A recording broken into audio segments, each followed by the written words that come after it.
ഒരു ദിവസം ഞാനും എൻ്റെ സുഹൃത്തും ഒരു സ്ഥലത്തേക്ക് യാത്ര ചെയ്യുകയായിരുന്നു. ആ സമയത്ത് ഞങ്ങൾ എക്സ്പ്രസ്സോ എന്ന കാറിനെ കുറിച്ചിട്ട് പറയാനിടയായി. പിന്നീട് ഞങ്ങൾ യാത്ര ചെയ്യുന്നതിനിടയിൽ പല സ്ഥലത്തായിട്ട് ആ കാർ കാണാനിടയായി. ആ സമയത്ത് ആ സുഹൃത്തിനോട് പറഞ്ഞു, ഇതെന്താടാ നമ്മളിപ്പോൾ ഈ കാറിനെ കുറിച്ചിട്ട് പറഞ്ഞപ്പോൾ എല്ലാ സ്ഥലത്തും ഈ കാറിനാണല്ലോ. ഇതുപോലുള്ള അനുഭവങ്ങൾ നിങ്ങളുടെ ജീവിതത്തിൽ ഒരു വട്ടമെങ്കിലും ഉണ്ടായിട്ടുണ്ടാവും. എന്തുകൊണ്ടാണ് ഇങ്ങനെ സംഭവിക്കുന്നത്? ഞാൻ നിങ്ങളോട് ഒരു ചോദ്യം ചോദിക്കട്ടെ.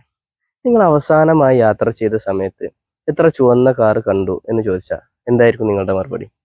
ഒന്നല്ലെങ്കിൽ ഒന്നും കണ്ടിട്ടില്ല, അല്ലെങ്കിൽ ഞാനത് ശ്രദ്ധിച്ചില്ല, അല്ലെങ്കിൽ ഒന്നോ രണ്ടോ കണ്ടു എന്നൊക്കെ ആയിരിക്കാം.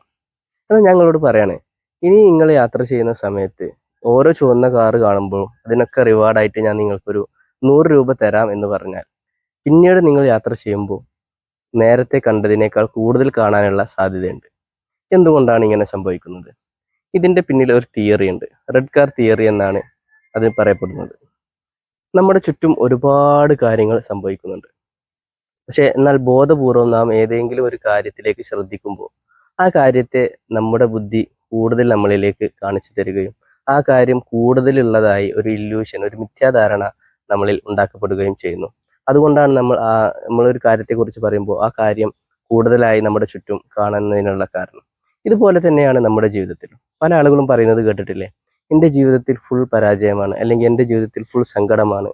അതുപോലെ മത്സരങ്ങളിലാണെങ്കിൽ തന്നെ ഇതാ ഞാൻ എപ്പോഴും തോറ്റിട്ടാണ്, അങ്ങനെയൊക്കെ പറയുന്നത് കേട്ടിട്ടില്ലേ. യഥാർത്ഥത്തിൽ നമ്മുടെ ജീവിതത്തിൽ സങ്കടവും സന്തോഷവും എടുത്ത് നോക്കുകയാണെങ്കിൽ സങ്കടപ്പെടാനുള്ള വളരെ കുറച്ച് കാരണങ്ങളെ ഉണ്ടായിട്ടുണ്ടാവുള്ളൂ. എന്നാൽ നമ്മൾ സന്തോഷത്തെ ശ്രദ്ധിക്കുന്നില്ല. സങ്കടത്തിലേക്ക് നമ്മുടെ ബോധപൂർവമുള്ള ശ്രദ്ധ പോകുന്ന സമയത്ത് പിന്നെ സങ്കടങ്ങളെ മാത്രമേ നമ്മുടെ ബുദ്ധി നമുക്ക് കാണിച്ചു തരുന്നുള്ളൂ. അങ്ങനെ നമ്മുടെ ജീവിതത്തിൽ കൂടുതൽ സങ്കടമുള്ളതായിട്ടുള്ള ഒരു ഇല്യൂഷൻ ഉണ്ടാക്കപ്പെടുന്നു. എന്നാൽ നമ്മൾ ചെയ്യേണ്ടത്, നമുക്ക് എന്താണ് ആവശ്യമായിട്ടുള്ളത്, നമ്മുടെ ജീവിതത്തിൽ സന്തോഷത്തിലേക്ക് ഫോക്കസ് ചെയ്തുകൊണ്ട് ജീവിക്കുക.